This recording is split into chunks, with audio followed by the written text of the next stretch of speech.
제가 영화 배우인 신현주 씨 아시죠? 사진 한번 보여주실까요? 이 배우가 간증하는 것을 들었습니다. 그런 자신이 그리스도인인 것을 늘 밝힌다고 그래요. 특별히 술자리에서는 자기가 그리스도인이며 그리스도인이기에 술을 사양하게 노라고 그렇게 밝힌다고 합니다. 그래서 누가 술을 권하면 예, 저 교회 다닙니다. 저 집사입니다. 그렇게 말을 한대요. 그러면 옆에 있던 어떤 분이 아휴, 난 장로야. 괜찮아. 안 취하면 돼. 먹어. 그렇게 하는 분도 계시다고 한대요. 여러분, 참 저는 이분이 은혜가 되는 것이 이분이 왜 술을 안 하려고 하고 담배를 멀리 하려고 하냐면 매일매일 기도한대요. 하나님 앞에 기도하는데 어느 날 하나님 앞에 기도하는 자신의 손에서 담배 냄새가 나고 하나님 앞에 기도하려고 무릎을 꿇었는데 지난밤에 먹었던 그 술의 숙취가 남아 있어서 불편한 몸과 불편한 마음으로 하나님 앞에 예배하는 것이 너무나도 어렵고 불편해서 저는 술을 끊겠노라, 담배를 끊겠노라 그렇게 고백한대요. 저는 참 이 고백이 너무나도 아름다운 고백인 것 같습니다. 사랑하는 성도 여러분, 이 사람이 저기 마이크 좀 줄여주실래요? 제가 점점 뒤로 가고 있습니다. 하울링이 나서 좀 줄여주시면. 이 사람이 하나님 앞에 서기에 자신의 모습이 너무나 부끄러워서 날마다 한 걸음씩 더 좋은 모습으로 나가려고 몸부림치는 모습이기 때문에 귀한 것 같습니다.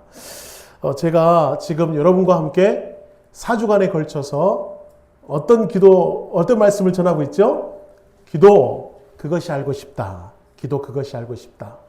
여러분, 제가 양지중앙교회에 처음으로 부임하면서 이제 시리즈 설교를 처음 하는데요. 하고 많은 주제 중에 왜 하필이면 기도라는 주제를 가지고 이 4주간, 아까운 시간, 이 귀한 시간 4주간을 할애하면서 여러분에게 이 말씀을 전할까? 저는 여러분이 이 기도를 통해서 더 풍성한 하나님과의 관계를 맺기를 원합니다.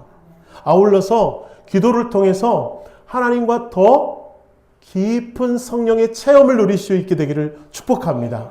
그래서 저는 여러분이 그런 성령의 충만함을 경험함으로 말미암아 여러분의 삶이 어제보다 더 나은 오늘, 어제보다 더 나은 모습의 삶으로 나아갈 수 있게 되기를 축복합니다. 그러는 마음으로 저는 양주중앙교회에 부임하면서 이 기도를 붙잡았으면 좋겠다라는 감동이 주셔서 이 말씀을 계속해서 해 나가고 있으니 우리 사랑하는 모든 성도님들 정말 그런 인생들 되시기를 축복합니다. 그래서 예수님도요, 여러분 그 초대교회 성도들이 모여있는 그곳에 주님께서 오셔서 전도하라, 사랑해라, 예배해라 라고 말씀하지 않으시고 뭐라고 말씀하세요? 머물러 기도하라고 말씀하셨어요. 왜요? 기도가 능력이기 때문에 기도할 때 성령을 임하고 기도할 때 성령의 충만함을 누림으로 말미암아 성도들이 성도로서의 삶을 능히 살아갈 수 있는 비결이 거기 있기 때문에 기도를 말씀하시는 예수님의 이 말씀이 오늘 여러분에게도 들려줄 수 있게 되기를 주님의 이름으로 축복합니다. 그래서 오늘은 저는 기도, 그것이 알고 싶다, 그것이 궁금하다, 그 마지막 시간으로 오늘 여러분과 함께 기도했다면 이라는 제목으로 말씀을 나누겠습니다. 여러분 계속해서 어떤 기도 제목을 가지고 기도하고 계시죠? 그렇게 기도했다면 그 기도한 자가 취해야 될 행동이 있어요. 우리가 기도했다면, 하나님께 맡겨드렸다면, 그리고 난 다음에 우리가 어떤 모습으로 서야 할까? 오늘 그것을 세 가지로 짧게 말씀을 나눠보면서 여러분과 함께 은혜를 나누기를 원합니다. 그 첫 번째로요. 자, 기도한 후에 어떤 삶을 살아야 할까? 화면을 보면서 같이 한번 읽어볼까요? 걱정하지 말고 응답을 준비하십시오. 걱정하지 말고 응답을 준비하시라고 말씀드리고 수 있겠습니다. 오늘 성경은 한나가 하나님께 응답받은 내용이 소개되고 있습니다. 한나는 아이를 낳지 못했던 여인이었습니다. 그래서 남편의 또 다른 아내에게 온갖 괴롭힘과 놀림을 받았던 인물이 한나였어요. 얼마나 괴로웠던지 그의 눈에서는 눈물이 마를 날이 없었고요. 그것 때문에 식음도 전파할 만큼 괴로워했던 여인이 한나였습니다. 아이를 낳지 못했다는 이유만으로 괴로워하던 여인이었습니다. 그 괴로움을 가지고 성전에 나와 통곡을 하며 기도하고 있는 그 한나의 모습을 누가 물끄러미 쳐다보고 있었어요. 그게 누구였나요? 엘리였죠. 엘리 제사장. 그 엘리 제사장이 눈물을 흘리며 기도하고 있는 한나를 바라보면서 마치 술이 취한 것과 같은 모습이었다라고 착각을 해서 한나에게 야단을 치게 됐으나 그의 중심을 알게 되고 한나를 결국 축복하게 됩니다. 그 축복이 17절의 말씀. 같이 한번 읽어볼까요? 17절의 말씀 같이 읽겠습니다. 시작. 평안히 가라. 이스라엘의 하나님이 내가 기도하여 구한 것을 허락하시기를 원하노라. 아멘. 자, 여러분, 저는 이 엘리의 축복의 말씀을 들은 한나의 모습이 너무너무 귀한 거예요. 자, 이렇게 축복의 말씀을 전해 듣고 한나가 취했던 행동이 무엇인가? 자, 18절입니다. 더 중요하니까 더 큰 소리를 읽어볼까요? 시작. 당신의 여종이 당신께 은혜를 입기를 원하나이다 하고 가서 먹고 얼굴에 다시는 근심빛이 없었더라. 할렐루야. 아멘. 뭐라고요? 하나님의 제사장, 하나님의 사자가 하나님의 뜻을 이 한나에게 전해 주었습니다. 그때 한나는 그것을 하나님의 말씀으로 받고 아멘 하고요. 다시는 그 얼굴에 뭐가 없었다고요? 근심빛이 없었대요. 이게 무슨 말이에요? 기도하고 하나님이 응답해 줄 것을 믿고 확신 가운데 나아갔다라는 것이에요. 다시는 그 문제 가지고 근심하거나 염려하지 않았다라는 거예요. 여러분, 저는 이게 너무나도 귀한 한나의 믿음이라고 생각합니다. 하나님은 그 믿음을 보시고 응답하셨다고 저는 확신합니다. 이게 뭐예요? 기도하며 하나님이 들어주신다. 믿습니까? 기도하면 하나님이 응답하신다. 이거에 확신이 드는 순간 하나님이 그 심령 가운데 응답을 허락하신다 말씀하고 있는 거예요. 어떤 시골 마을에 심한 가뭄이 계속되었습니다. 너무 가뭄이 길어지자 한 교회가 산기도를 좀 해야겠다 해서 성도님들을 다 모아서 산기도를 하려고 무더운 여름날 저녁에 산기도를 향해 산으로 막 올라갑니다. 성도님들이 열심히 올라가는데 뭔가 좀 이상한 모습이 눈에 띄어요. 가만 보니까 여러분, 꼬마아이가 그 가파른 산을 올라가는데 그 불편하게 한 손에 우산을 들고 산으로 올라가는 거예요. 그래서 어른들이 책망을 합니다. 아이고, 야, 이 험난한 산 오르는데 웬 우산이냐? 그랬더니 그 아이가 그러는 거예요. 우리 지금 하나님께 비를 달라고 기도하러 가는 것 아닌가요? 내려올 때 비가 올 텐데 우산이 필요할 거 아니에요. 그 말을 어른들이 다 듣고 부끄러워했다라고 하는 거예요. 여러분, 혹시 우리 모습이 그런 모습은 아닙니까?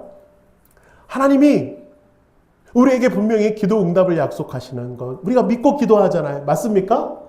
그렇게 기도 응답이 허락될 것을 믿는 믿음 가운데 기도하느냐라고 하는 거예요. 기도를 하는데 당장에 응답될 것을 확신하지 못하는 그런 성도들이 있다라고 하는 것입니다. 비록 한 교회의 문제만이 아니라 여러분, 전 세계에도 이런 안타까운 역사들이 있었다라고 하는 것을 여러분께 말씀드릴 수 있겠는데요. 80년대 중반에 소련과 동유럽 공산권들이 무너지기 몇 년 전에 하나님께서 특별히 기도하는 리더들에게 공산권이 무너질 것이라고 하는 사인을 주셨다고 하는 거예요. 여러분, 응답을 주셨습니다. 머지않은 시일 내에 공산권이 무너진다라고 하는 사인을 기도하는 지도자들에게 허락하셨다라고 하는 거예요. 자, 그런데 여러분, 정말로 그 기도가 응답돼서 어느 순간 소련과 동유럽 공산권들이 무너지게 되었습니다. 무너졌습니다. 그런 무너지는 역사가 일어남으로 말미암아 교회들의 뜨거운 기도가 응답됐습니까? 안 응답됐습니까? 응답이 됐다라고 하는 거예요. 자, 그런데 여러분, 문제는 거기서부터 출발했습니다. 많은 교회들이 공산권이 무너지도록 기도를 했는데 공산권이 무너지고 난 다음에 그 공허한 땅에 복음을 들고 들어갈 선교사들과 성경들은 미리 준비하지 못했다라고 하는 거예요.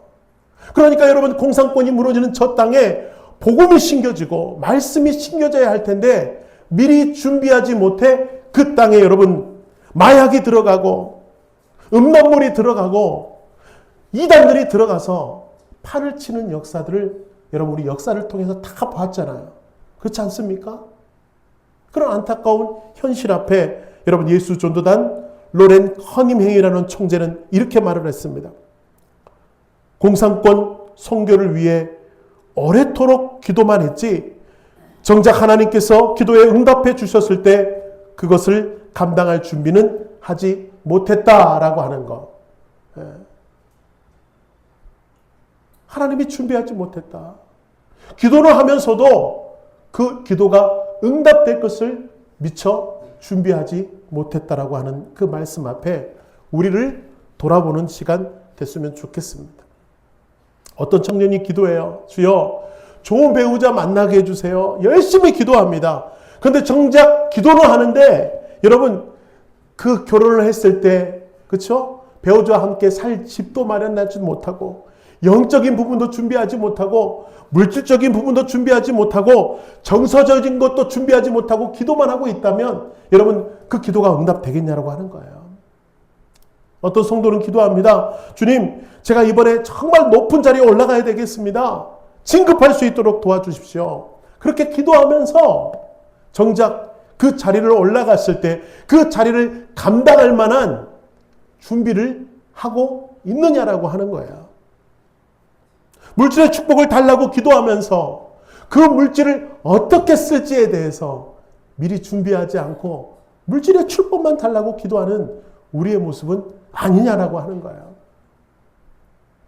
그건 끝났습니다. 끝났어요. 여기 지나갔어요. 네.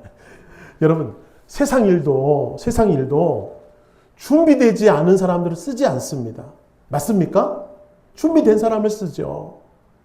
하나님은 어떻겠냐고 하는 거예요. 하나님이 응답하시는 사람은요, 그 기도를 받을 만한 준비를 한 사람에게 허락하신다라고 하는가. 그러므로 여러분, 어떤 기도를 준비하는지 저는 다 알지 못합니다. 여러분이 어떤 기도를 하는지 알지 못하지만 중요한 건 뭐예요? 기도하면서 그 기도가 응답될 것을 바라보면서 하나하나 준비해 가자라고 하는 거예요. 이게 바로 지혜로운 사람이며 기도 응답의 역사를 경험하는 사람인 줄로 믿습니다. 우리 모두가 그런 분들 되시기를 축복합니다. 자, 두 번째로요. 우리 화면을 보면서 같이 읽겠습니다. 시작. 하나님과의 약속을 지키십시오. 기도한 후에 우리가 해야 될 중요한 내용은 하나님과 약속한 것이 있습니까? 그것을 지키십시오. 자, 엘리 제사장의 말대로 한나는 여러분 얼마 후에 아이를 낳게 되었고 그 아이들 여러분 너무나도 잘 아는 누구이시죠? 사무엘이었습니다. 사무엘. 너무나도 위대한 선지자이었습니다. 여러분 아이를 품에 안았을 때 여러분은 어떤 마음이 드셨습니까? 근데 특별히 이 아이가요 너무나도 어렵게 낳은 아이라고 한다면 어떤 마음이 들까요? 저는 저희 아이를 3번의 유산을 경험하고 어렵게 얻은 아이였습니다. 그것도 현대 과학의 의술의 힘을 빌려서 어렵게 아이를 가졌습니다. 근데 이 아이를 품에 이렇게 품었는데요. 또 저희 아내가 또 전치태반이라는 말을 듣고 이 아이가 자연분만을 할 수 없는 상태가 돼버리고 말한 거예요. 그렇게 어렵게 품에 안은 이 아이가 소중할까요? 소중할까요? 네, 그렇습니다. 저는 이 한나의 모습을 바라보면서 그게 약간 제 모습과 오버랩이 되는 거예요. 한나 정말 어렵게 이 아이를 가졌습니다. 그런데 여러분 이 아이를 품에 안았던 한나가 어떤 결단을 하냐면 자기 남편에게 이렇게 말합니다. 이 아이가 졌을 때면 이 아이를 성전에 갖다 바치겠다라고 하는 거예요. 이게 어떻게 가능하죠? 그렇게 눈에 넣어도 아프지 않은 이 아이를 품에 안았는데 이 아이를 성전에 갖다 바치겠다니요. 어떻게 이것이 가능했을까? 그것은 바로 11절의 한나의 고백 때문에 가능했습니다. 한번 읽어봅시다. 11절 같이 읽겠습니다. 시작. 선하여 이르되 만군의 여호와여 만일 주의 요종의 고통을 돌보시고 나를 기억하사 주의 요종을 잊지 아니하시고 주의 요종에게 아들을 주시면 내가 그의 평생에 그를 여호와께 드리고 삭도를 그의 머리에 대지 아니하겠나이다. 아멘. 한나는요, 하나님과 약속한 것이 있었습니다. 하나님 저에게 아들을 주시면 이거 하나님께 드리겠습니다. 하나님께 바치겠습니다. 그렇게 소원했고 소원한 대로 아들을 정말로 하나님께 바쳤다라고 하는 거예요.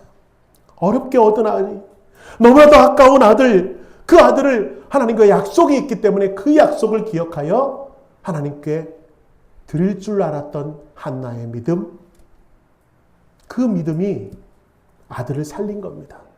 그 믿음이 아들을 놀랍게 하나님께 쓰임받는 믿음의 대장부로 쓰임받게 되는 열쇠였다고 하는 거예요. 이게 가능합니까? 저는 어려울 것 같아요. 근데 한나는 가능했다라는 거 하는 거예요. 특별히 여기서 여러분, 저 서원하여 이르되 그 서원이 무슨 뜻입니까? 한번 뜻을 볼까요? 하나님께 어떤 행위나 헌신을 하겠다고 자발적으로 약속하는 것. 특별히 저 노란 글씨 자발적이라고 하는 단어. 이게 참 부담이에요. 그런데 여러분, 우리는 너무나 하나님께 이런 자발적인 서원을 너무 자주 남발하지는 않으십니까? 급한 마음에, 조급한 마음에, 기도가 응답받고 싶은 그 간절한 마음에 하나님께 자발적으로 약속하는 것들이 있다라고 한다면 여러분, 그 약속은 분명히 지켜져야 합니다. 하나님과의 약속은 함부로 해서는 안 되는 약속입니다. 약속했다면 그건 분명히 지켜야 합니다. 자, 민수기 30장 2절의 말씀 한번 읽어볼까요? 시작. 사람이 여호와께 서원하였거나 결심하고 서약하였으면 깨트리지 말고 그가 입으로 말한 대로 다 이행할 것이다. 하나님의 말씀이에요. 두려운 말씀입니다. 자, 신명기 23장 21절 다시 한번 읽겠습니다. 시작. 내 하나님 여호와께 서원하겠거든 갚기를 더디하지 말라. 너희 하나님 여호와께서 반드시 그것을 내게 요구하시리니 더디면 그것이 내게 죄가 될 것이라. 소원은 두려운 것입니다. 그러나 소원하였다면 하나님께 마땅히 행해야 합니다. 이게 하나님의 법칙입니다. 이 소원은 하나님이 강요하신 건가요? 아니죠. 소원의 핵심이 뭐라고요? 자발적이라는 겁니다.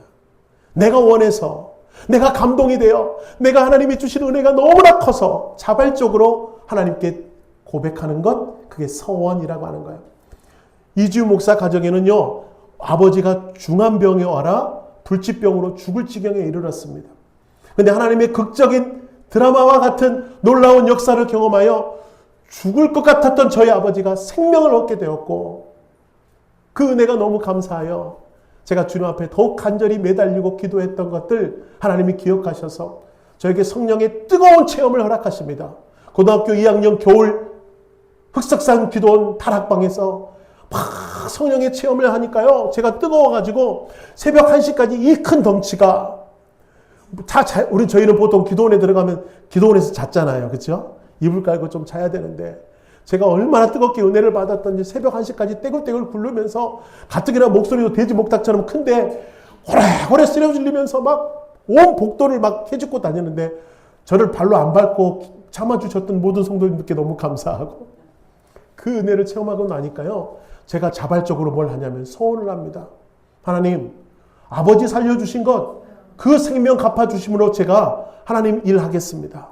그리고 저에게 이런 뜨거운 성령의 체험을 통해서 하나님 살아계심을 경험하게 했으니 제가 이 목숨 다하는 날 때까지 하나님께 충성을 다하는 종이 되도록 서원하겠습니다라고 제가 자발적으로 서원했습니다. 제가 제 입술을 때렸을까요? 안 때렸을까요? 나중에 수없이 때렸습니다. 유학도 가서 정말 멋있는 성악가도 되고 싶고, 그렇죠? 너무 되고 싶은 게 많은데 소원한 것이 있으니. 근데 뒤를 돌아다 보니까요, 그 길을 걸어갈 수 있도록 이끌어 주신 것도 주님의 손길이 있음을 경험합니다. 그래서 제가 만약에 그 손길이 없었으면 제가 어떻게 이 아름다운 양지중앙교회 아름다운 성도들의 얼굴을 배우며 함께 말씀을 전할 수 있겠습니까? 이게 다 하나님의 인도하심인 줄로 믿습니다. 웃는 거 보니까 아닌 것 같다라는 생각을. 네. 엄원길의 약속이라는 책이 있습니다. 2004년 산악인 박무택, 백준호, 장민이라는 세 사람이 히말라야 소멸악마라고 하는 험준한 산에서 죽음을 맞이했습니다. 돌아오지 못했습니다. 그 시신이 8,700m, 히말라야 8,700m 그 고도에 머물러 있는 것을 보고 이 엄원길이 너무나 참 가슴이 아픈 거예요. 그래서 여러분 휴먼 원정대라고 하는 팀을 다시 꾸려서 그 시신들을 수습해 오겠노라고 결정하며 길을 떠나려고 합니다. 그런데 여러분 모두가 말렸습니다. 그 높은 산에 혼자 오르기도 벅찬데 여러분 그 산에 올라서 시신들을 수습해서 내려온다라고 하는 것은 죽음의 길입니다. 될 수가 없습니다. 사람들이 가지 말라고 합니다. 이 산악 역사상 그런 일은 한 번도 없었다라고 하는 거예요. 그래서 여러분 히말라야에 가면 수시로 시신들을 볼 수가 있습니다. 근데 그 시신을 수습해 온다니 왜 그런 위험한 일을 하냐고 기자들이 묻습니다. 그때 엄원길이 이렇게 대답합니다. 약속을 지키려고 갑니다. 약속을 지키려고 갑니다. 비록 그 길이 죽음의 길이라고 할지라도 약속을 지키려고 간다라고 하는 거예요. 자, 히말라야 산에 오르기 전 어느 날 박무택 씨가 산을 올라야 하는데 너무 마음이 어렵고 두려운 거예요.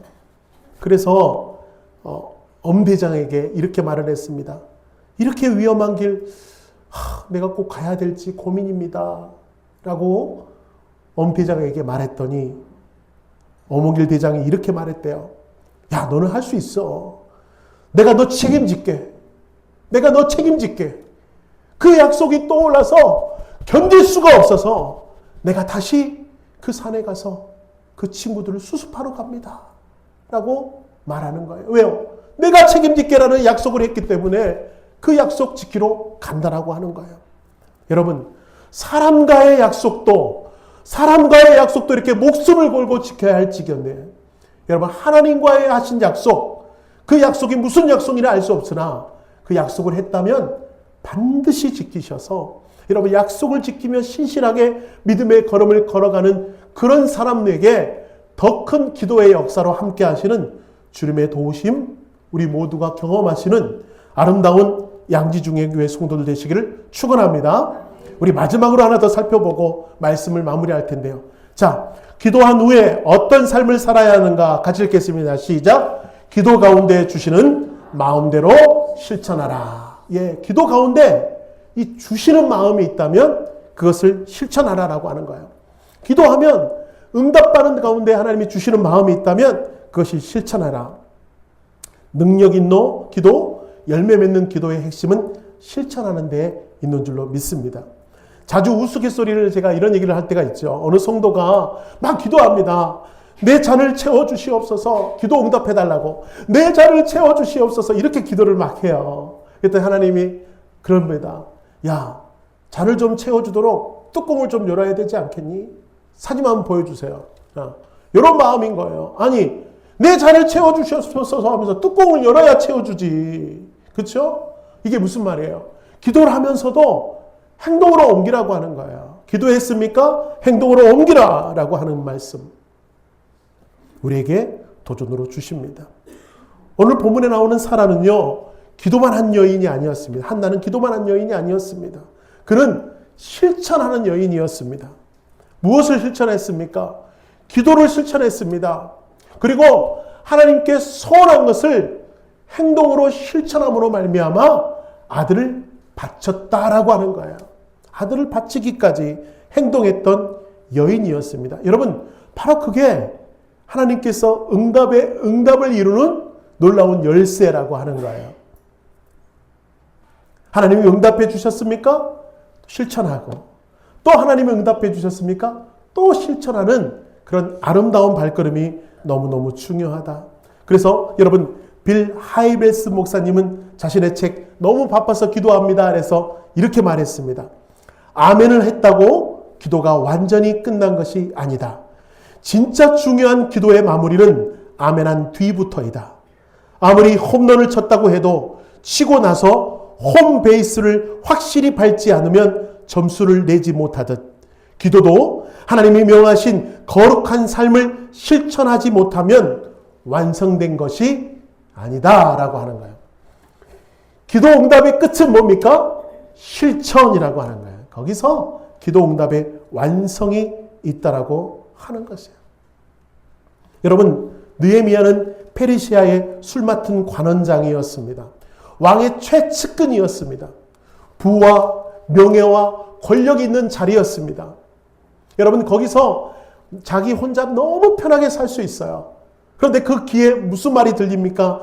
자기 조국이 무너졌고 특별히 예루살렘 성벽이 무너졌으며 많은 백성들이 환난과 고통과 어려움으로 신음하고 있다는 소식을 느헤미야가 듣게 됩니다. 느헤미야는 그 땅을 바라보면서 기도했어요. 하나님, 그 땅 도와주십시오. 그 땅 긍휼히 여겨주십시오. 그 땅 불쌍히 여겨주십시오. 라고 기도하는데 하나님이 그 마음에 감동을 주는 것 같아요. 네가 가라. 네가 가라. 네가 가서 그 땅을 보살피고 도와줘야 되지 않겠니라는 감동이 오자 여러분 즉시 그 땅을 향해 발걸음을 내딛습니다. 이게 쉽습니까? 어렵죠. 여러분, 내가 가지고 있는 부와 권력과 명예를 내려놓고 저 황무한 땅으로 간다라는 건 결코 쉬운 발걸음이 아니었을 것입니다. 그러나 기도하자 하나님이 그런 마음을 주셔서 여러분 행동으로 옮기는 발걸음이 결국 예루살렘이 다시 한번 세워지며 하나님의 영광 앞에 나아갈 수 있는 첫 발걸음이었다라고 하는 거예요. 에스더는 어떻습니까? 이스라엘 백성들에게 중보 기도를 부탁합니다. 그리고 자신도 금식하며 기도합니다. 기도만 하고 있었던 여인이 아니었습니다. 자, 금식하고 배가 고프다고 누워만 있던 여인이 아니라 기도하고 난 다음에 어떻게 했습니까? 죽으면 죽으리다 하고 왕 앞에 나아갔다라고 하는 거예요. 이들의 공통점이 무엇입니까? 기도만 하고 있지 않았다라는 거. 내가 기도하는 것들을 위하여 행동했다라고 하는 겁니다. 내가 기도하는 그 기도 제목을 위하여 몸으로 직접 움직였다라고 하는 겁니다. 이게 바로 기도 응답의 열쇠였다고 하는 거예요. 여러분의 모습은 어떻습니까? 기도만 하고 있는 모습은 아니십니까? 하나님이 응답해 줄 때까지 누워서 감이 떨어질 때까지 입만 벌리고 있는 모습은 아니십니까? 영국의 문학가 조지 메러디스는 이렇게 말을 했습니다. 같이 한번 읽어볼까요? 시작. 기도한 후에 더 나은 사람으로 일어서는 사람이 기도 응답을 받은 사람이다. 특별히 저와 더 나은 사람으로 일어서는 사람이, 움직이는 사람이, 행동하는 사람이, 발걸음을 내딛는 사람이 기도 응답을 받은 사람이다. 믿습니까? 우리 사랑하는 양지중앙교회 성도들, 바로 이런 분들 되시기를 축원합니다. 행동하십시오. 그때 그 기도가 이루어질 줄로 믿습니다.